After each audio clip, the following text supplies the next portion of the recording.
Բայ եկող եթերում ուրվագիցն է, ես Պետրոս Ղազարյանն եմ, հերոստատողներ, մենք շարունակում ենք հետևել ներքաղաքական զարգացումներին եւ վերջին 1-2 ամսում ներքաղաքական ամենամեծ խնդիրը ընդդիմություն իշխանություն երկխոսությունն է, այսինքն ՀԱԿ եւ իշխանություն, շատերը փորձում են տարբեր ենթատեքստեր, շերտեր քաղաքական գտնել այս համագործակցության շուրջ, փորձել կանխատեսել թե ինչի կբերի դա, ինչպես կազդի քաղաքական համակարգի վրա, որովհետև կարելի ասել նման երկխոսությունը մեր քաղաքական կյանքում աննախադեպ երևույթ է։ Այսօր գովազդային կարճ եւ թանկ վայրկյաններից հետո մենք կզրուցենք Հայաստանի Հանրապետության նախկին արտգործնախարար Ալեքսանդր Արզումանյանի հետ։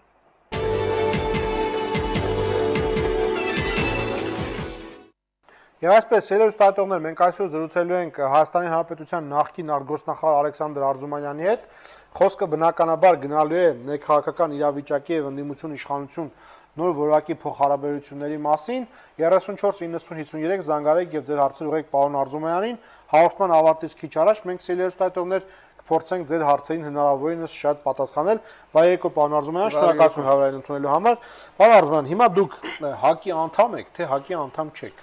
Ֆորմալ առումով ընդգրկված չեմ ՀԱԿ-ում, բայց շարքային ընդդիմադիր եմ, ըմբոստ եմ, այսպես ասած։ Այսինքն ՀԱԿ-ի անդամ չեք։ Ոչ։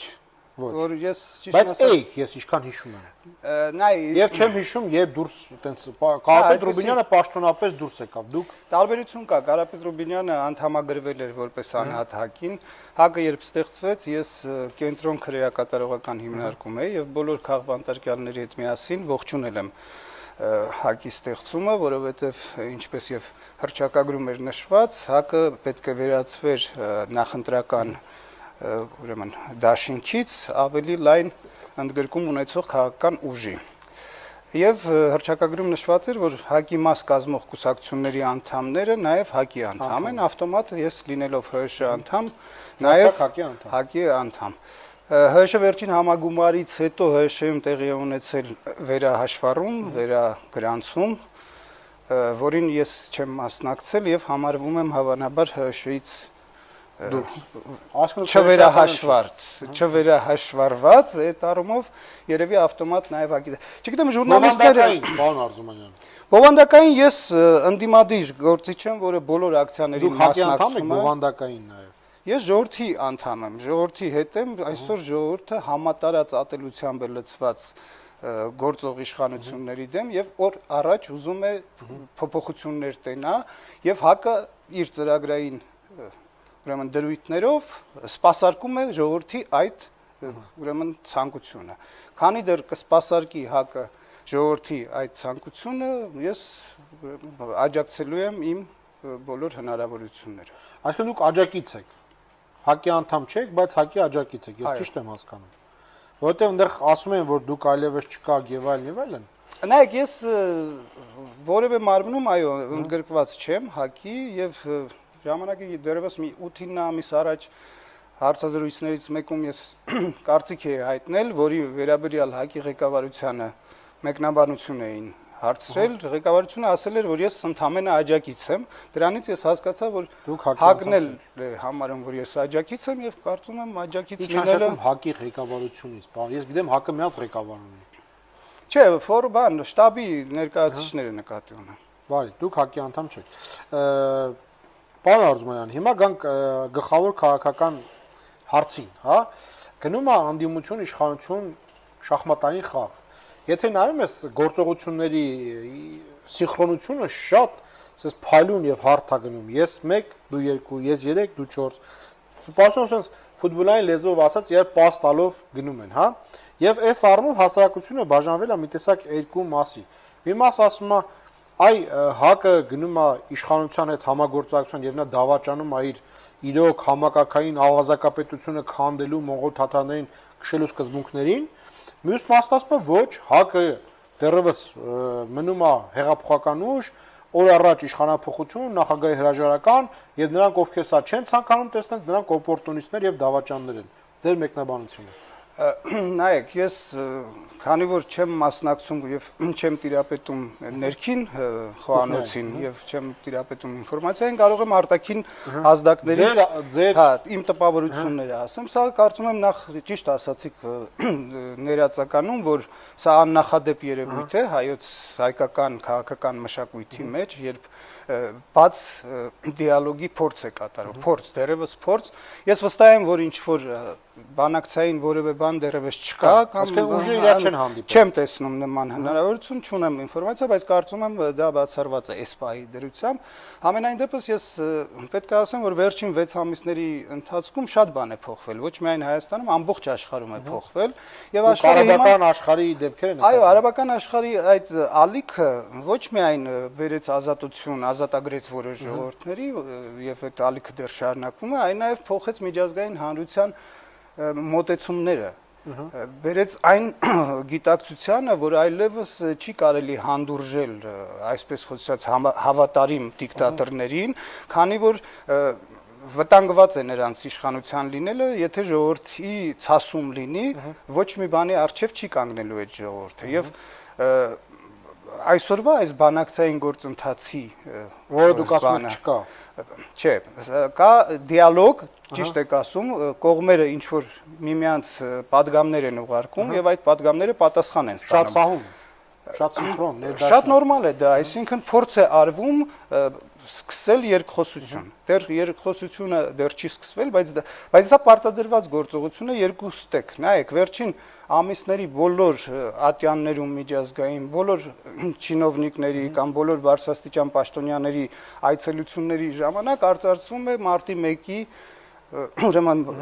կազմակերպիչների բացահայտման անհրաժեշտությունը։ Քաջ գիտակցում է իշխանությունը եւ իշխանությունը պահող բոլոր այդ քրեա-օլիգարխիկ համակարգը, որ այլևս փոփոխություն է պետք անել։ Նրանք ով չեն հասկանում, խնդրեմ են ունենալու, որովհետև ավելի լավ կան ուժեր եւ իշխանության ներսում, որոնք գիտակցում են, որ սա այլևս պարտադրված գործողություն է եւ նույնը գիտակցում է նաեւ ՀԱԿ-ը եւ փորձում է օգտվելով այս առիթից, այստեղ շատ կարևոր է, որ նման երկխոսության հնարավորությունը առաջացել է միայն այն պատճառով, որ 3 տարի շարունակ ժողովուրդը չի համակերպվել այսօրվա իրականության հետ եւ շատ կարևոր հանգամանք է այս ժողովրդի մոբիլիզացնելը, ժողովրդի աջակցությունը ունենալը կարևոր գրավականներից մեկն է։ Այսինքն մի կողմից կա պարտադրված դրսից թելադրանք նման երկխոսության միջոցով փորձել քաղաքակիրթ լուծումներ գտնել, մյուս կողմից կա այս ժողովրդի աջակցությունը եւ մեկը մյուսին լրացնելով է, ժողովուրդը չլիներ, չէր լինի այս նաեւ արտաքին ճնշումները, որպեսզի գործընթաց սկսվեր։ Եվ այս գործընթացը սկսել է շատերին նյարդայնացնել։ Հիմա այստեղ այլ հարց կարող է լինել տարբեր գնահատականների հիմնական տարաձայնությունները նրանում են, որ ինչքանով է բաց այս երկխոսությունը եւ ինչքանով է իրազեկված հասարակությունը, որի անունից է տարվում։ Սա հարց է, քննարկելու հարց է։ Այսօր շատ լավ է հարցը ձևակերպել է երկրորդ նախագահ Ռոբերտ Քոչարյանը։ Հաստատեցեք, եթե սա իրոք բաց բանակցություն է, ես չեմ ցիտում, բայց բովանդակություն եմ ասում, որ ուղղված է քաղաքական մշակույթը փոխելուն, ապակա ընդրությունների ավելի լավը դարձնելուն, դա լավ է։ Բայց եթե սա կուլիսային պայմանավորվածություն է, որպեսզի բոլորը իրենց տեղերը տաքուկ ունենան ազգային ժողովի ընտրություններին, սա բերելու է լճացման եւ կոռուպցիայի։ Ձեր կարծիքով ո՞րն է։ Նո ամեն մարդ իր արշինով է չափում, այս ուրեմն ապականված քաղաքական մթնոլորտը հենց ինքն է ստեղծել եւ շատ հետաքրքիր է, որ ինքը նման այդ հայտարարության մեջ շատ ավելի կարևոր ներփերանգներ կան, որոնք գալիս են հաստատելու իմ առաջին միտքը, որ շատ մտահոգված է Ռոբերտ Քոչարյանը այն զարգացումներով, որ տեղի են ունենում Հայաստանում եւ անմիջապես փորձում է արձագանքել եւ նաեւ արդարանալ, նա բացատրում է, որ ես ասում է ում հետ է համաձայնության եկել, այսինքն միայնակ չի արել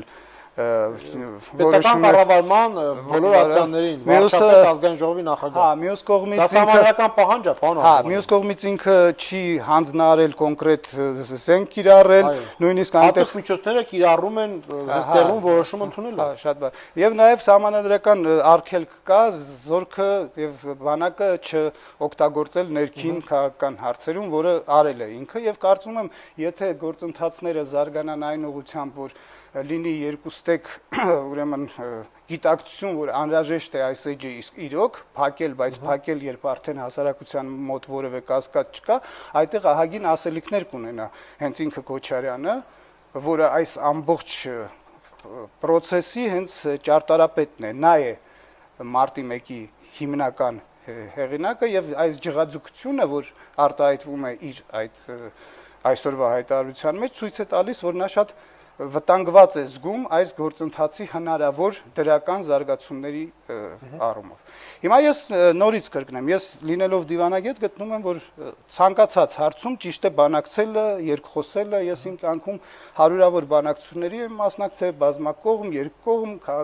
պետական մակարդակով, հասարակական մակարդակով, ցանկացած հարց ավելի ճիշտ է իհարկե երկխոսության միջոցով, բայց Նաև փորձը ցույց է տալիս, որ ամենահաջող բանակցությունները անց են կացվել, երբ Լեռնային Ղարաբաղի բանակը հաղթանակներ էր տանում։ Դա շատ կարևոր բաներ, կռվաներ բանակցությունների համար։ Նույնը վերաբերում է նաև ընդդիմությանը։ Շատ կարևոր է, որ այս բանակցությունների կամ երկխոսության թիկունքում կանգնած լինի մոբիլիզացված ժողովուրդը։ Ժողովրդի ակտիվ մասնակցությունն է, որ ստիպում է, որ գնան երկխոսության իշխանությունները։ Դե դա ցանկալի է, որ խորանա եւ ցանկալի է, որ հասարակությունը նաեւ իրազեկված լինի եւ հասարակության հետ բաց խաղաքարտերով գործի ընդդիմությունը։ Սա շատ կարևոր է։ Ձեր ասած այդ մտահոգությունը, որ կան տարբեր մոտեցումներ, այո, հավանաբար բացատրվում է նրանով, որ շատ խոսվեց այն մասին, որ պետք է վստահեք, սա բարդ քաղաքական հաշվարկ է։ Բայց դա ուղղակի ասել է, դուք մեզ վստահեք, մնացածը ձեր գործը չի, մենք կանենք։ Նայ, այդտեղ տարբեր զարգացումներ են եղել։ Այո, միտինգներից մեկում շատ հնչեց այդ կոչը, որ վստահեք, հավատացեք եւ այլն, բայց Հարցը Մարամ Զավերին Սարգսյանը հենց դուրս եկավ ասեց, որ ժողովուրդ դուք վստահեք, մի հարցրեք, վստահեք։ Այ դու խոսում ես հավանաբար մայիսի 17-ի միտինգի, մարտի 17-ի միտինգի մասին, երբ բոլոր կուսակցության ղեկավարները ասեցին, բայց դա առաջացրեց բացասական ուրեմն ռեակցիա որոշ համակիրների ՀԱԿ-ի անդամների միջև եւ դա էր թերևս պատճառը, որ ապրիլի 8-ի հանրահավաքում Լևոն Տեր-Պետրոսյանը ասաց, որ նա չի ակնկալում, որ հասարակությունը եւ միտինգին մասնակիցները պետք է կույր հավատ տածեն կամ անվերապահ վստահություն ՀԱԿ-ի նկատմամբ, այլ պետք է միասին որոշումներ կայացնենք եւ բան անենք, մեր կայացրած որոշումները իրականացնենք։ Սա շատ լավ պատգամ էր եւ մինչ այդ էլ ասվեց, որ ստեղծվում է նոր մի ֆորմատ, ֆորում, հա, յուրատեսակ համաքաղաքացիական ֆորում, որում մասնակիցները որոշումներ են կայացնում եւ մասնակիցները հետամուտ են լինում այդ որոշումների իրականացմանը։ Եթե հանկարծ մեկը մի քիչ ուրիշ ձև է մտածում, նրան միանգամից տեղն են դնում։ Դուք արդեն այդ այլ հարց է, դրան էլ կարող ենք անդրադառնալ, բայց իրականում ապրիլի 8-ից 28-ը գնացել է այդ հռետորաբանության ներքո, չէ՞։ Բոլոր ես գիտեմ, որ դուք մտահոգություն ունեք։ Միտքս ավարտեմ, բոլոր ելույթներում ասվում էր, որ մենք ապրիլի 28-ին ժողովուրդը կորոշի ինչ է անելու, չէ՞։ Ոչ ոք բոլորս գիտենք, որ իհարկե տենց չի լինելու։ Չգիտենք, մենք ապրիլի 8-ից 28-ը սպասում ենք։ Ապրիլի 28-ին արվեց այնպես, ինչպես որոշվել էր եւ նորից ասվեց, որ վստահեք։ Գուցե իրավիճակն է թելադրում այս պահին նման քայլերի դիմի ՀԱԿ-ը, բայց ասում եմ, դեֆիցիտը վստահության կարող է շատ վատ անդրադառնալ ՀԱԿ-ի ապագա գործողությունների վրա եւ վստահ եմ, որ այդ մասին մտածում են։ Այսօր կարևոր խնդիր է համարում թե ՀԱԿ-ը, թե մենք բոլորս, որ Հայաստանում կան քաղբանտարկյալներ եւ եթե մինչեւ մարտի 31 այդ հարցը լուծվում է, իսկ ոնց որ թե հստակ բաներ կան, ազդակներ կան, որ իշխանություններն էլ են պատրաստ այդ հարցին լուծում տալ, ուրեմն դա արդեն դրական զարգացում կլինի, տեսնենք մարտի մայիսի 31-ին ինչ կասվի եւ ինչ ուղղությամբ կգնա։ Պարոն Արզումանյան, ես ուզում եմ բացեմ ձեր խոսքերի ենթատեքստը, տեսեք, նման վստահություն ազդակների մեջ երկու քաղաքական ուժի, որոնք իրար նկատմամբ բացասական առումով բոլոր սահմանները անցել են, հնարավոր է միմիայն շատ մեծ երաշխավորության դեպքում համաձայն եք։ Մանավանդ, եթե կողմերը, դուք ինչպես պնդում եք, իրար հետ չնստել չեն խոսացել։ Դուք էլ ասացիք մեծ խաղացողներ, այսինքն կարելի ասել, որ այս գործընթացը ես դա ընդհանուր առմամբ անվանում եմ միջազգային հանրություն։ Միջազգային հանրություն եմ, որի խոսքը ասում է եւ ՀԱԿ-ի մոտ, եւ իշխանության մոտ, որը կարող է գարանտիա տա ՀԱԿ-ին իշխանության որոշումների համար, իշխանությունը գարանտիա տա ՀԱԿ-ի որոշումների կայացման համար։ Կարելի ասել, որ կա տես մեկը մի անտեսանելի ձեռք, որը բոլորի մոտ հարցերը կարողանում են լուծել։ Ես այդպես կոնկրետ դա ձեր ասածը մի քիչ ավելի բազարի է նմանվում, դա բարձր մեծ քաղաքականության մեջ, դիվանագիտության մեջ այնքան էլ ընդունված չի, բայց կա անշուշտ ձեռքը դուք տեսնում եք։ Կա միջազգային հանրություն, որը փաստորեն կարողանում է կողմերին իր ազդակները, իր падգամները հասցնել։ Հասկանում եք, շատ բաներ կարելի է առանց կոնկրետ սեղանի շուրջ նստելու միմյանց բացատրել, միմյանց ուղղորդել։ Եվ շատ հավանական է, որ այդ падգամները հասկացող մարդիկ բոլոր կողմերից հասկանում են։ Ով չի հասկանում, process-ից դուրս է մնում, բայց դա իր խնդիրն է։ Բայց ինչ որ պահից, երբ կսկսեն արդեն բանակցություն, սա երկխոսությունն ու բանակցությունը շատ տարբեր բաներ են, պետք է դա էլ հաշվի առնենք, սա առանձին թեմա է։ Սա բանակցություն է ավելի շատ։ Սա դեռ երկխոսություն է, բանակցություն կլինի, երբ կձևավորվեն խմբեր, կքննարկեն եւ իրավիճակն էլ կփոխվի, որովհետեւ երկխոսությունը չի պահանջում, որ անպայման լուծումներ գտնվեն, բանակցությունն է պահանջում։ Այսինքն բանակցությունների ժամանակ պետք է խնդիրներ առաջ քաշվեն եւ պետք է բանակցությունը նաեւ ենթադրում է կոմպրոմիսային լուծում։ Այդ կոմպրոմիսը ինչքանով ընդունելի կլինի հասարակության համար, ինչքանով ընդունելի չլինի, դա սա ժամանակը ցույց կտա եւ ես կարծում եմ, որ այստեղ անելիք շատ ունի ՀԱԿ-ը եւ շատ կարեւոր կլիներ նաեւ, որ ՀԱԿ-ը շարունակեր փորձերը բոլոր ընդդիմադիր դաշտում կամ քաղաքացիական հասարակության ներկայացուցիչներին կոնսոլիդացնել։ Ես ուզում եմ ուղիղ հարցնել, պարոն Արզումանյան, դուք դիվանագիտորեն երևի ձեր նախկին գործը հիշելով ասում եք միջազգային հանրություն, բայց բոլորը գիտեն, որ այդտեղ երկու մեծ խաղացող կա՝ Միացյալ Նահանգներ եւ Ռուսաստան։ Ձեր կարծիքով ով է կնքահայրը։ Ես չէի շատ ցանկանա խորանալ այդ հարցի մեջ, ասեմ, որ Սեր Ռոբերտ Քոչարյանի այսօրվա այդ ձեր ցիտած այդ վերջի կետը ուղղված է Ռուսաստանի Դաշնությանը ակնհայտորեն։ Այսինքն հայերը կարելի եզրակացնել, որ այն գերտերությունն Ես դա անվանեցի միջազգային հանրություն, Ռուսաստանի Դաշնության մրցակիցն է։ Հա, ես Ռուսաստանին միջազգային հանրություն չէի դա անվանի, Ռուսաստանին կանվանեի ոնց որ մեզանում ընդունված է մեծ եղբայր կամ հոր եղբայր կամ հասկանալի է, ով ակնքահայրս դες։ Բարի։ Հիմա տեսեք, պարոն Արզումանյան, ուր է տանելու այս շատերը ինչ են քննադատում ՀԱԿ-ին, հա, ասում են լավ, բանակցեցիք, եկան ինչ-որ բանի, հա, հետ դու խաղում ես իշխանության հետ, իշխանությունը պարզ է, միշտ իր խնդիրը վերարտադրվելու, գերխնդիրը լուծելու է։ Այդ դեպքում ինչ է ստանալու ՀԱԿ-ը։ Մի 20-25%, 15-ից 25% ազգային ժողովում, հա, իշխանությունը ռևերանսներ կանի ՀԱԿ-ին, թողի այս մարկանց ինչ-որ բարեփոխումներ, այստեղ եւ վերջում մենք կստանանք շատ մի բարձ բանաձև։ Իշխանությունը կվերարտադրվի, ՀԱԿ-ը կօգնի նրան այդ հարցում, փոխարեն ինքը կունենա իր 20-25 տեղը, քաղաքական համակարգում իր ազդեցությունը շատ ավելի մեծ քան հիմա, հա, եւ բայց իշխանությունը կվերականգնվի եւ կունենանք մենք իդեմս ՀԱԿ-ի հաստիկային ընդդիմություն։ Ես համարում եմ, որ քո ասածը շատ հորետեսական զարգացումների ամենահորետեսական ուրեմն գնահատականն է հասարակության ժողովրդի համար։ Եվ ես չեմ դա գործարք է եւ ոչ պատվաբեր գործարք քո ասածը, եթե դա բազար է, դա հայաստանյան իրականության մեջ իրոք բազմիցս կիրառված գործարք է, որը իրականացնողները քաղաքական դաշտում այլևս դերակատարություն մի քանի ունենք, տեսել ենք, գիտենք անուններով, բոլորը գիտեն։ Ես չեմ կարծում, որ որևէ մեկը հոժար կամքով կարող է գնալ նման ուրեմն գործարքի, մանավանդ մի ուժ, որը 3 տարի շարունակ պայքարել է եւ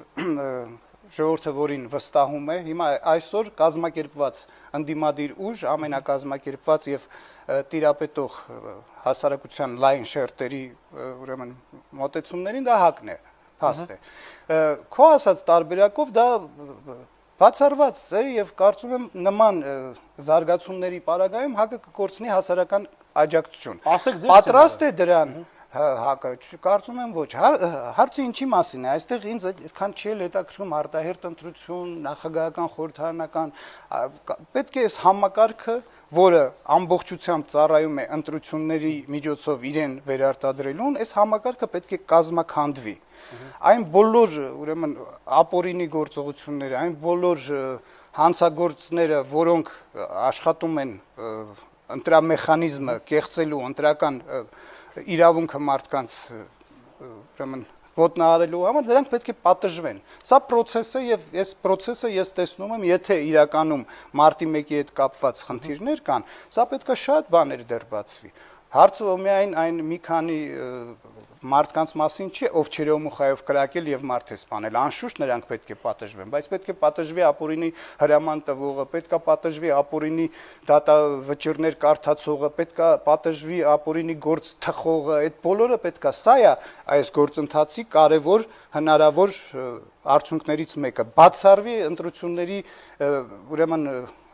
այս համատարած կեղծիքները, այս եթե դրան է միտված շատ բարի եւ կարծում եմ հասարակությունը դրան կաջակցի։ Հակառակ դեպքում կա։ Երբ որ երկու կողմ խաղում են, մեկի շահերն են, հիմա դուք խոսում եք ընդդիմության շահերի մասին։ Իսկ իշխանությունը շատ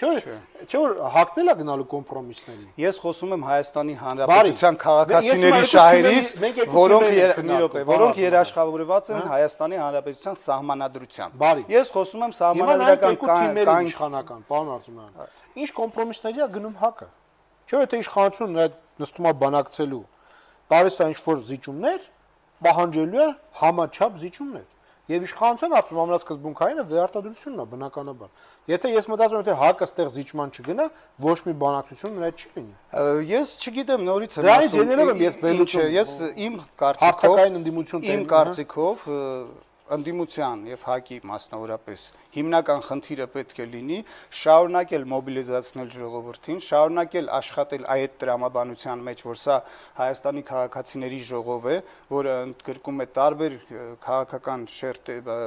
հասարակական շերտերի ներկայացուցիչներ, տարբեր գաղափարախոսություններ կրողների, որոնք համախմբվում են մեկ խնդրի շուրջ, ուրեմն վերականգնել սահմանադրական կարգը Հայաստանում։ Եվ այդ ճնշումը ժողովրդի պետք է մշտապես զգացվի իշխանության կողմից, որպեսզի իշխանությունը ստիպված գնա, պետք է պարտադրվեն փոփոխությունները եւ ոչ թե այս պարտադրանքը, այդ ժողովրդի արկայությունը կարևոր լծակ է լինելու բանակցություն, եթե բանակցություն է սկսում, բանակցություն սկսելու համար։ Հակառակ դեպքում դատապարտված է ՀԱԿ-ը կորցնելու իր էլեկտորատը կամ իր աջակիցներին։ Սա այնքան պարզ է, որ չեմ կարծում ՀԱԿ-ում այսպիսի պարզ հաշվարկներ չեն արել։ Դու լրիվ իրավացի ես, այսօրվա հիմա գնալ արտահերթ խորհրդարանականից չեմ էլ խոսում, բան չի մնացել հերթականին, հա, այսօրվա գործող օրենքով այդ խորհրդարանում անհնար է մեծամասնություն ընդդիմությունը։ Եթե պրեզիդենտականի ժամանակ կարող է մեծ մասը ժողովրդի օգտին քվեարկել հաղթես, ապա խորհրդարանականում կա 41 մեծամասնական մանդատ, որում ընտրվում են օլիգարխները։ Նու կարող է 1-2 բացառությամբ կենտրոնում Երևանի կամ բան, այն էլ անցյալ ընտրությանը տեսակ մի անհայտ մեկին բերեցին դրեցին, հա 10-րդ օկրուգում եւ շռնդալից 12000 ձայն հավաքեց, ոչ ոք ոչ ճանաչում էր, ոչ բան։ Այսինքն այդ 41-ը եթե հանում ես, մնացյալ ձայների նույնիսկ 65-68%-ը հավաքելու դեպքում ընդդիմությունը էլի փոքրամասնություն է ունենում։ Այսինքն սա ի սկզբանե պարտված պարտիա է։ Բայց խաղում անդիմությունը։ Չէ, ուրեմն պետքա պարտադրվի, որ այդ պետքա սահմանադրական փոփոխություններ։ Սա սահմանադրական ընտրական օրենսգրքի փոփոխությունը,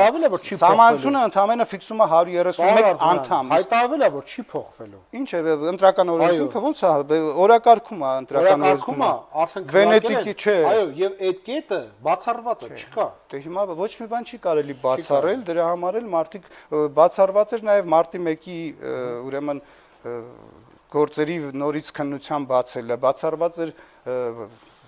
ազատության հրապարակի ազատագրումը, շատ բան է բացառված կյանքում լինում, բայց ինչ որ պահից ստիպված ես լինում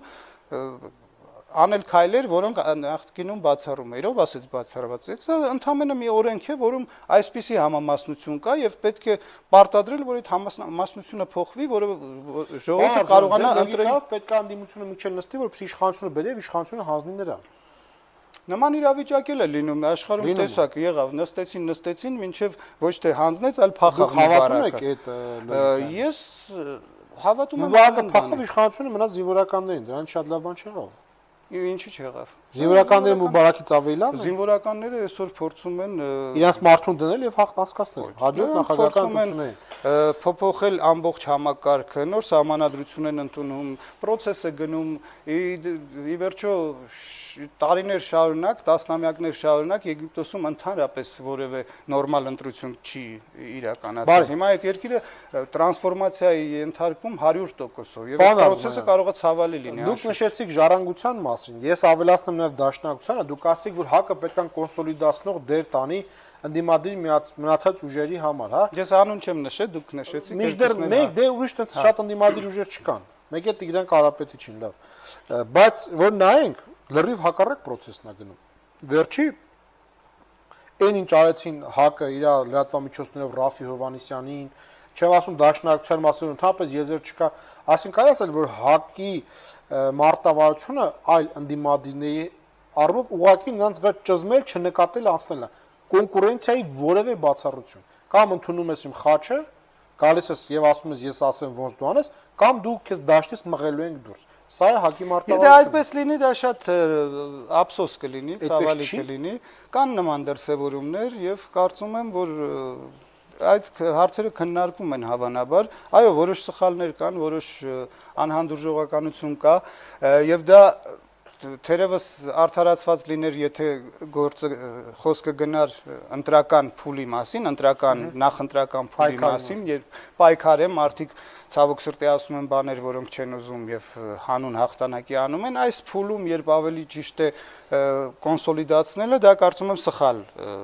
բաներ, մարտավարություններ եւ հուսով եմ, որ իր մեջ ուժ կգտնի ՀԱԿ-ը կփորձի շարունակել կոնսոլիդացիան։ Ասեմ ՀԱԿ-ի արգումենտները, նրանք ասում են, երբ որ Ռաֆի Հովհաննիսյանը գիտի, որ մենք գալու ենք այդտեղ հուշկու ազատագրենք եւ այլն, ինքը գալիս է մեզ անջարդ եւ փորձում է փայտ մտցնի արանքը։ Նայ, դա գիտես արդեն դա շատ ցածր մակարդակի բան է, փոխհրաձգություն է։ Ես խոսում եմ քաղաքական process-ի մասին։ Քաղաքական process-ը պարտադրում է եւ ենթադրում է, որ հնարավորինս լայն կոնսոլիդացիա լինի քաղաքական ուժերի։ Քաղաքական գործիչը պետք է գիտակցի այդ պահանջը, հասարակական պահանջը եւ քաղաքական պահանջը։ Եթե չի գիտակցում, դա խնդրեմ է։ Իսկ այդ մանր-մուներ բաները չգիտեմ ինչա ոնց է։ Դրանք դրական ցավոք սրտի մեզանում այդ մշակույթը չկա, մեզանում չեն բանավիճում, այ դուք սոցիալական ցանցերում կաք։ Բանավեճ չկա, մարդ կարծիքը հայտնում, 100 հոգի սկսում են հայոյել այս մարդուն, եթե այդ կարծիքը շեղվում է որևէ իրենց կարծիքով դոգմատիկ կարծիքից։ Դա պետք է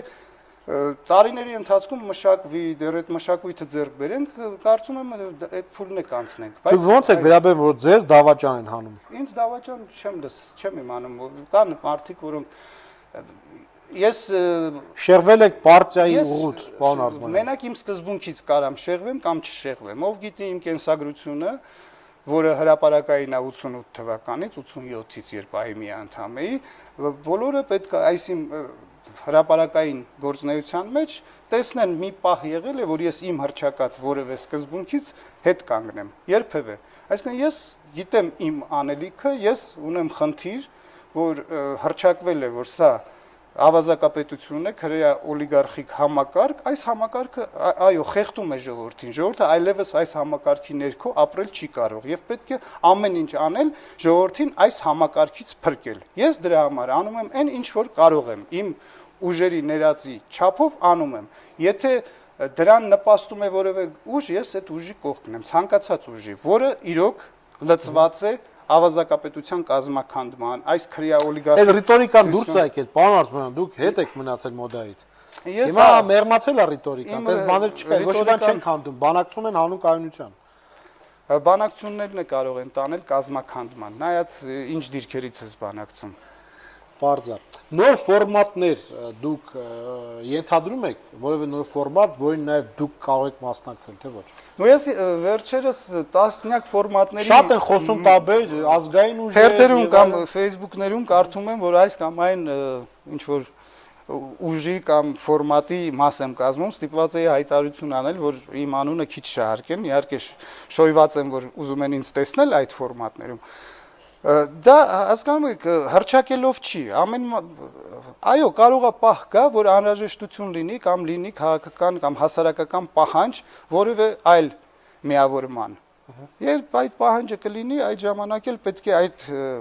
հավակնություն ունեցողները խոսեն այդ մասին, բայց ինքնահռչակման ոչ մեկ ֆակտոր չի դառնում։ Ֆակտոր դառնալու քաղաքական գործոն դառնալու համար դաշտում պետքա գործողություններ անես, պետքա խնդիրներ առաջ քաշես, պետքա համակիրներ, համախոհներ ձեռք բերես եւ այդ պահանջը երբ առաջանա, ուրեմն գործես։ Երբ խնդիր է գնում այս համակարգը քանդելու մասին, այստեղ գաղափարական տարբերությունները ինձ չեն հետաքրքրում, որովհետեւ ՀԱԿ-ի մեջ էլ կան սոցիալիստներ, չգիտեմ, լիբերալներ եւ այլն, տարբեր նացիոնալիստներ, որը նորմալ է, բայց եթե խոսքը գնա նորմալ ընտրություններում մասնակցելու խորհրդարանական, ես գտնում եմ, որ նման ընտրություններում շատ տրամաբանական է, որ մարդիկ բաժանվեն ըստ իրենց գաղափարների, այսինքն լինի լիբերալը լիբերալ ծրագրով հանդես գա, սոցիալիստը սոցիալիստական։ Դուք ո՞նց եք բացատրում, որ ՀԱԿ-ի շատ ակտիվիստներ են, որոնք այն ակտիվը, որ այսօր ավելի շատ է կարողանում ազդել քաղաքական որոշումների վրա կայացման։ Պնդում է, որ արտահերթ ընտրությունները, նախագահի հրաժարականը մնում են առաջնային խնդիրներ։ Դուք հավատում եք դրան։ Որ այսօր ՀԱԿ-ի օրակարգի թիվ 1 խնդիրը արտահերթ ընտրություններն են։ Ես հավատում եմ իմ փորձին կամ միջազգային փորձին կամ փառք Աստծո, այս սերունդը պատեհություն ունեցավ մի քանի տասնյակ հեղափոխություններ տեսնելու, վերջին տասնամյակում Վրաստանից սկսված, Ղրղստանով եւ արաբական երկրներով։ Եթե համադրում ես, փորձը ցույց է տալիս մի բան, հրաժարական լինում է, երբ պարտադրվում է այդ հրաժարականը, ոչ մի նախագահ վաղը հեսա մյուս ընտրությունները, մյուս միտինգը լինելու է ջրբաժանային, դե ուրեմն այդ ուղղությամբ աշխատանք է տարվում, կարողանան շատ բարի, պետք է միայն ողջունել, եթե կարողանան պարտադրել հրաժարական, չեն կարողանա, ուրեմն պետք է արդեն մտածել, որ ինչ-որ բան սխալ է։ Այ պրոցեսը տանում է նրան, որ կարողանան, թե ոչ։ Պրոցեսը շատ կարևոր է, որ լինի բաց եւ թափանցիկ։ Այս մասին չի լինի, չէ, դա բանի պահանջնել է եւ հրապարակվել է, որ այլևս մենք միասին ենք որոշումներ կայացնում։ Եթե այդ դուք ընդհանրապես ձեզ դուր եք գալի միտինգի տեղը որոշում, ասում են, «Ժողովուրդ, դուք կողմ եք»։ Այո, չէ, այդ քվեարկության այդ մեխանիզմին չեմ։ Դրա համար տարբեր, գիտեք, հասարակությունում կան իդեաներ, որոնք արծարծվում են տարբեր ֆորմատներով, տարբեր, հիմա մանավանդ կան այդ սոցիալական ցանցերը, այդ գաղափարները կարելի է համադրել եւ հասցնել տեղ։ Ի վերջո, հասնել նրան, որ հարթակում կանգնած քաղաքական ուժը կամ ուժերի միավորումը սպասարկի հասարակության պահանջը։ Հասարակությունը պետք է ձևավորի պահանջ, նրանք սպասարկեն, պարտադրվի այդ օրակարգը քաղաքական ուժին։ Սա է կարևորագույն բանը, որ պետք է հասնենք։ Ես խոսքը նրա մասին չի, որ հռչակես, քվեարկես կամ գնաս։ Չէ, այտենց չեն անում։ Պետք է այդ պահանջը մենք կարողանանք քաղաքացիներս պարտադրել մեզ սպասարկող քաղաքական ուժերին։ Քանի որ նոր մշակույթի մասին ենք խոսում, հա, նորաձևավորվում երկխոսություն եւ այլն, սա էլ պետք է մենք ձևավորենք։ Մենք քաղաքացիներս, քաղաքացիական հասարակությունը պարտադրենք կուսակցություններին մեր շահը սպասարկել։ Կուսակցությունը դրա համար է ստեղծում, ցանկացած կուսակցություն կամ դաշինք ստեղծվում է իմ ու քո շահը սպասարկելու համար։ Երբ վատ է սպասարկում, դու չես քվեարկում այդ կուսակցության համար, չես գնում նրա հավաքած հանրահավաքներին, չես աջակցում։ Եթե լավ է սպասարկում, ավելի ես ուժեղացնում, ավելի ես ամրապնդում եւ նոր մարդկանց ես ներքաշում։ Սա կարևոր հանգամանք է, մեկը մյուսի հետ պետք է ուրեմն չխառնենք եւ չթռած, որ ասում են հոп մի ասա, դեռ process է գնում։ Այդ process-ից հիասթափվելու ժամանակ դեռ շատ կլինի։ Այսօրվանից հիասթափեցնող հայտարարություններ անելը առանց հստակ տեղեկատվություն ունենալու կարծում եմ ճիշտ չի։ Ավելի շատ բայղուշության նման բան է։ Դրա համար process-ը ինչի կհանգեցնի, կկարողանան, չեն կարողանա, շատ վատ կլինի, եթե գործարքի ինչ որ նշույլներ զգացվեն, բայց չասենք նախապես, որ այդպես է։ թույլ տանք, որ կողմերը մեզ ապացուցեն, երկուսին է վերաբերյալ իշխանությանն էլ պետք է մեզ ապացուցի, որ իսկապես ուզում է փոփոխություն անել։ Ոչ թե ուզում է հերթական անգամ ժողովրդին գցի, խաբելով, ժամանակ շահելով, ինչ որ իրավիճակի բերի, որից հետո ասի գիտես բոլոր համաձայնությունները իջիկ։ Այլևս ես ինձ վերարտադրում եմ անկախ նրանից դու կաս թե չկաս, սա անընդունելի տարբերակ է։ Ուրեմն երկու կողմն էլ պետք է քայլերով ցույց տան, որ մինչև վերջ գնալու են բարի այդ կամքի արտահայտմամբ իրենց հայտարարություններին համահունչ։ Այդ դեպքում հասարակությունը կլինի բանի հակի կողքին կամ այն ընդդիմադիր ուժին, որը հարթակում է, իսկ իշխանությունը ստիպված կլինի սպասարկել հասարակությանը, ինչը եւ իր սահմանադրական պարտավորությունն է։ Բարի։ Չէ կարծում, որ ոչ թե ՀԱԿ-ը, այլ 91 թվից ստեղծված բոլոր ուժերը պետք է հեռանան իշխանությանը, փոխանցվում է իշխանությունը փոխանցվում անդադ նույն շրջանակին, երբ այդ շրջանակը վերանա, այն ժամանակ է մեր քաղաքական որակը կփոխվի, հարցնում է Սուրենը։ Ну գիտեք, այստեղ այսքան խորը հարց, աշխարհայացքային նմանություն է սերնդի մեջ, պարոն Արզումանյան, ակնհայտ է։ Չէ, նայած որ ճամբարում են նրբերակները, բայց նրանք մնում են այդ նույն այդ միանգամայն պոստսովետական կողմնակից լինելով սերնդափոխության գաղափարին, որը հա հիմքում հարցի Նաև ասեմ, որ մի իրավիճակ պատկերացա, բոլորը մեռան, հա, բոլորը չկան վաղը, քաղաքական դաշտում եղածները։ Այդ վակուումը ինչով է լրանալու։ Այս համագործակցության նոր սերնդի ի հայտ գալով եւ այսօր որ այսքան երիտասարդական կառույցներ, հասարակական շարժումներ կան, դա հենց ժողովրդի պայքարի արդյունք է, վերջի տարիների 3 ամյա պայքարի փորձն է, որ այդ մարդիկ գալիս են մտնում են քաղաքականություն, իրենց պահանջներն են ներկայացնում եւ պարտադրելու են, որ այդ սովետական բեռը կրող ուժերը կամ զիջեն, կամ փոխվեն, կամ սկսեն ավելի մոդեռն լուծումներ գտնել եւ սա process է, որ պետք է մեկը մյուսին ուրեմն խթանի։ Ինչպես է գնահատում Լևոն Տեր-Պետրոսյանի դիրքորոշումը Լեռնային Ղարաբաղի հարցում եւ դուք համաձայն եք ազատագրված տարածքների վերադարձին։ Ալեքսանդր Խաչատրյանն է ձեզ հարցնում։ Ես հիմա ՀԱԿ-ը հստակ կոնցեպցիա Ղարաբաղի հարցի լուծման չի ներկայացնել, ինչքան գիտեմ, եւ խոսվում է, որ ցանկացած որոշում, որը ընդունելի է Լեռնային Ղարաբաղի համար, պետք է ընդունելի լինի։ Այս ձևակերպումը նորմալ եմ համարում, բայց Մասնակցությունը, այո, պնդում է, որ թե Ղարաբաղի հարցում, թե հայ-թուրքական հարցում իշխանության ամենամոտ դաշնակիցը ՀԱԿ-ն է, համաձայն եք, թե ոչ։ Գաղափարական դաշնակիցը։ Նայ, այդ հարցերը ես նորից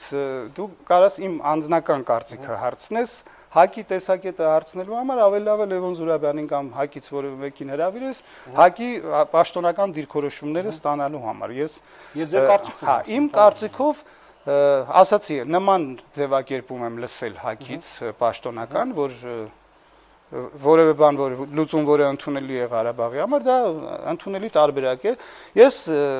գտնում եմ, որ ժամանակը փոխվում է, իրավիճակներ են փոխվում, ոչ մի բան, ինչ որ հնարավոր չէր երեք, չես կարող բացառել, որ վաղը կիրականանա։ Դրա համար չեմ կարող ասել, Ղարաբաղի հարցում նորարարական մոտեցումներ են պետք, նոր մոտեցումներ են պետք։ Այս ձևաչափը Մինսկի խմբի եւ այն առաջարկները իդեպ անընդունելի, ես արդեն խոսել եմ բազմիցս այսօր սեղանին մադրիդյան սկզբունքների մասին, դրանք բացարձակապես անընդունելի են Հայաստանի եւ Ղարաբաղի համար, բայց կարծում եմ պետք է նոր ձևեր գտնել, որտեղ կարելի է լուծում գտնել թե տարածքների, թե Լեռնային Ղարաբաղի ստատուսի անկախ պետականության վերահաստատման ուղղությամբ։ Այստեղ երկու հարց կա, չգիտեմ ինչի Ջանգիրյանի մասին։ Գագիկ Ջանգիրյանի ներկայացած ուժը կարող է օգուտ բերել այս երկրին, պարոն Արզումանյան։ Հարցում են եւ երկրորդ հարցը Մերկումյան Լևոնն է ասում։ Արդյոք կարծում եք, որ 96-ի գլխավոր կեղծարար Ջանգիրյանն էլ պետքա պատժվի։ Դե պատժել է, պատժենք բոլորին, ոնց որ ասում է։ Ես ճիշտ ասած պատժիչ համակարգում չեմ աշխատում, ես ինքս իմ կյանքի ընթացքում դուք ասում եք պետքա պատժվեն սրանք, նրանք։ Հիմա այդ ձեր թիմակիցների մասն ասում եք մենք պատժիչ չենք։ Չէ, ես այս թեմայով բազմիցս եմ արտահայտվել, երբ վերականգնվի նորմալ սահմանադրական կարգ, պետք է 91 թվականից նստել, նայել, ստուգել, տեսնել ով ինչ է արել, ի վերջո այս բամբասանքային, այս վատ մթնոլորտին վերջ տալու համար, հաշտեցում հասարակական ապահովելու համար պետք է բոլոր աղմկա իրադարձությունների մասին լինեն երևի падգամավորական հանձնաժողովներ, խորհրդարանական ուսումնասիրեն եւ որ ինչ որ խախտում է արել, պետք է պատժվի։ Անկախ նրանից դա որ թվին է եղել։ Ես այստեղ խնդիր չեմ տեսնում։ Եթե դրանք պարոն Արզուման, վախենամ մեր քաղաքական դաշտից գալի մասը բերթերի հետ է։ Պարտադիրը հասկանում ես, պարտադիրը գնահատական տալն է։ Գնահատական տալիս էս հեչ պարտադիր չի Հարավային Աֆրիկայում է ապարտեիդեր մարդիկ իրար ինչ ասես անում էին, բայց չեկան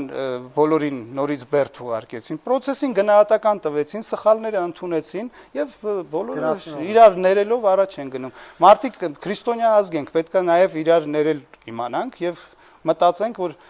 իրոք պահ է գալու, որ պետք է ամեն ինչ բացահայտել, դնել ժողովրդի առջև ու ասել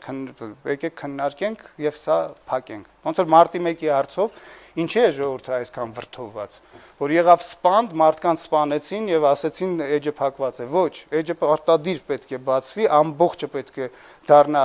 հանրային, ուրեմն սեփականություն եւ որից հետո կարելի է մտածել ինչ ձևերով դրանք պետք է փակվեն։ Մարինե Մարտիրոսյան, արդյոք մարտի 1-ը խոսում է Լևոն Տեր-Պետրոսյանի հեռատեսության մասին, եւ ինչու չեք խոսում Տեր-Պետրոսյանի օրոք չբացահայտված սպանությունների մասին։ Նո ավելի երևի այդ սպանությունների մասին ավելի կոմպետենտ մարդկանց հրավիրեք, հյուր քննարկեք, ես Վանո Սիրադեղյան հյուր կանչել չի լինի, պարոն Արզուման։ Միայն Վանո Սիրադեղյանը ոչ, հարյուրավոր մարդիկ կան այդ համակարգում աշխատող, որոնք հիմա էլ գեներալի պաշտոններով պաշտոնավարում են։ Հիմա գեներալներն է բռնում, ձեր ժամանակ դες բան չկա։ Այդ մարդկանց պետք է հարցը, երկրորդ հարցը, բայց բան եղավ։ Երկու հարցեր։ Խոսում եմ մարտի 1-ի, խոսում եմ Տեր-Պետրոսյանի հեռատեսության մասին։ Անհեռատեսությունը, տեսեք ինչու։ Չէ, նայ, դու հարցերը հնչեցնում ես, բայց չես բանում։ Դուք պատասխանեք, տեսեք։ Եթե կարելի էր ավազակապետության հետ բարիշել, խոսալ արժանապատիվ քաղաքական գործակի գնալ, արժեր մարտի 1-ի մեջով անցնել, պարոն Արզուման։ Մարտի 1-ի մեջով անցնելը ինչ եք դուք ասում։ Ուրեմն ինչու այդքան ծայրահեղ սրել։ Նախ մարտի 1-ը մի րոպե, չէ, ինչու այդքան ծայրահեղ սրել, այդքան գնալ պատը պատին, այդքան քանդ եւ այլն, հետո ասել, բայց ոնց որ թե կարելի է նաեւ բարիշել։ Ես հարցը միանգամից եմ հասկանում, պետք չի հարցը այստեղ հերթայտորն է կա, պարոն Արզուման։ Ուրեմն մարտի 1-ին ինչ է տեղի ունեցել։ 8 օր 9 օր շարունակ խաղաղ ցուցարարները որևէ մեկին որևէ բան չանելով նստել են եւ իրենց բողոքն են արտահայտել համատարած կեղծիքների նկատմամբ։ Այդ ընթացքում քաղաքական ուժը դիմել է սահմանադրական դատարանին, ինչպես եւ պարտադրում է մեր սահմանադրությունը, եւ սպասել է սահմանադրական դատարանի վերդիկտին։ Այս ընտրությունները օրինական են թե ոչ։ Ընդամենը այդ ընթացքում իշխանությունը գիշերվա քողի ներքո հարձակվել է քնած մարդկանց մահակներով, ջարդելով վտարել է հրապարակից, մարդիկ փախնելով ինքնաբուխ գնացել հավաքվել են Մյասնիկյանի արձանի մոտ, շատ-շատերը լսելով այդ աննախադեպ վայրագության մասին հավաքվել են այնտեղ, մի քանի 100,000 մարդ է հավաքվել բողոք արտահայտելու, ինքնաբուխ ընդ որում ղեկավարությունից կամ քաղաքական դաշտից շատ մարդ չի եղել, ուշ են կարողացել գալ, իսկ Տեր-Պետրոսյանին ընդհանրապես չեն թույլատրել, հա։ Դրանից հետո եղել է բանակի ներքաշումը քաղաքական process-ի մեջ եւ կրակով, Հիմա դու ասում ես տանել դրան, ով է տարել։ Տարել է նա, չեն տվել, հարցին եմ ես պատասխանում։ Տարել է նա, ով ապօրինի հրաման է տվել եւ ներքաշել է բանակը եւ հրաման է տվել կրակել ցուցարարների վրա։ Եվ 8 զոհ քաղաքացիական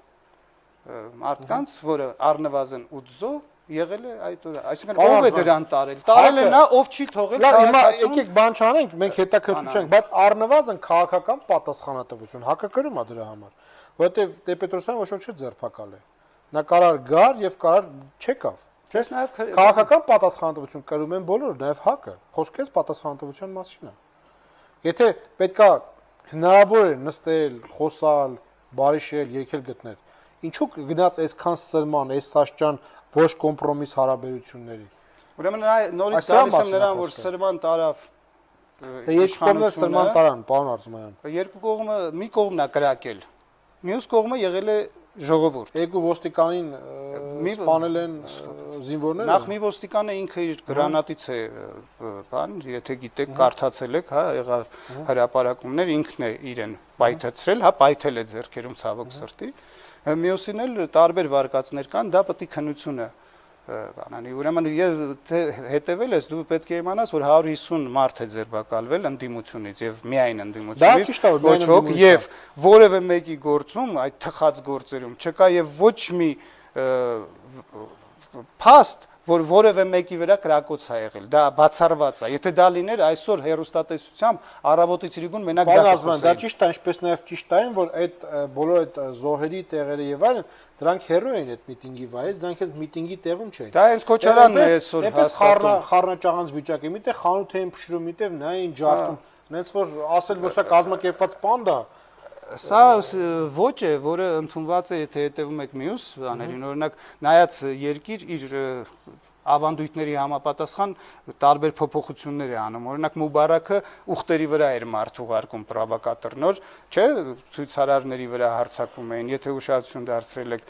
Նույնը անում է Սիրիայում, այսօր Սիրիայի նախագահը ուղարկում է տարբեր պրովոկատորների, ինչ որ խանութներ են ջարդում, որ հետո դա ընդունված ցավոք սրտի այսպիսի հետամնաց եւ թեր զարգացած երկրների համար գործելավոճ է։ Բայց դա պետք է ապացուցվի հետաքննության միջոցով եւ կարեւոր է, որ այսօր իշխանությունը կամ իշխանության մաս կազմող որոշ ուժեր գիտակցեն անհրաժեշտությունը մարտի 1-ի բացահայտման։ Վարդան Գևորգյան, զգացում եմ, որ Լևոն Տեր-Պետրոսյանի հետ հակասություններ ունեք, որ թվից սկսած եւ ինչ հողի վրա։ Այն ասած թափանցիկության սկզբունքը կիրառեք հիմա, պարոն Արզումանյան, խնդրեմ։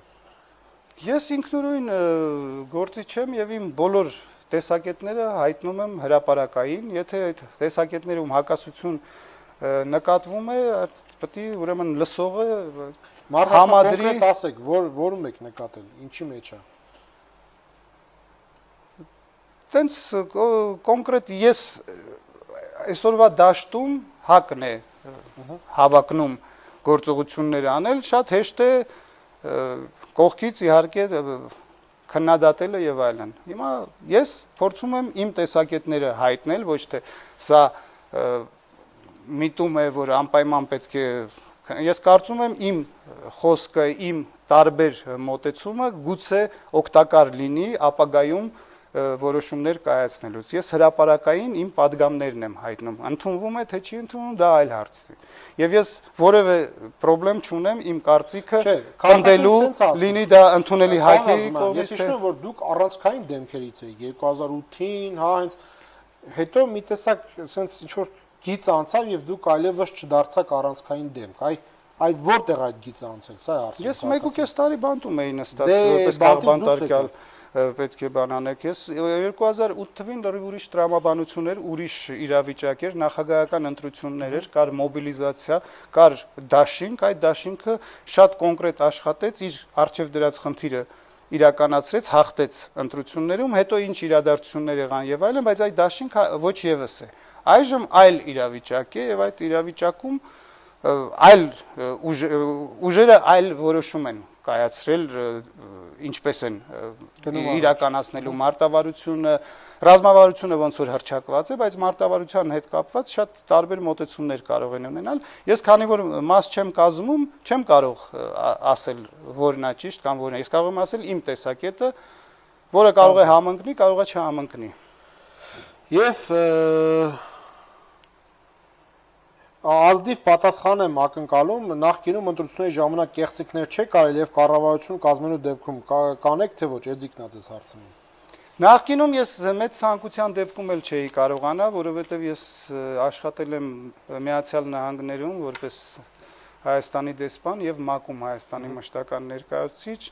95-96 թվականի ընտրություններին։ Մի ընտրություն ենք անցկացրել 96 թվականին Տեր-Պետրոսյանը քանի տոկոս 11 մարդ է եկել 11 Տեր-Պետրոսյան, մեկը Վազգեն Մանուկյան։ Վազգեն Մանուկյան, Աշոտ Մանուչարանն էլ են քվեարկե Դեսպանատան մի 4-5 աշխատող Տեր-Պետրոսյան, այդտենց 10-11 ձայներ կարելի է նայել։ Այսինքն դա ցանկության դեպքում էլ անհնար էր կեղծել, նախ գրանցման այդ մեխանիզմը չկար այն ժամանակ եւ այլն։ Շնորհակալություն, պարոն Արզումանյան, մեր ժամանակը սպառվեց։ Հելիոստատողներ մենք զրուցում ենք նախկին արտգործնախարար Ալեքսանդր Արզումանյանի հետ, կհանդիպենք վաղը։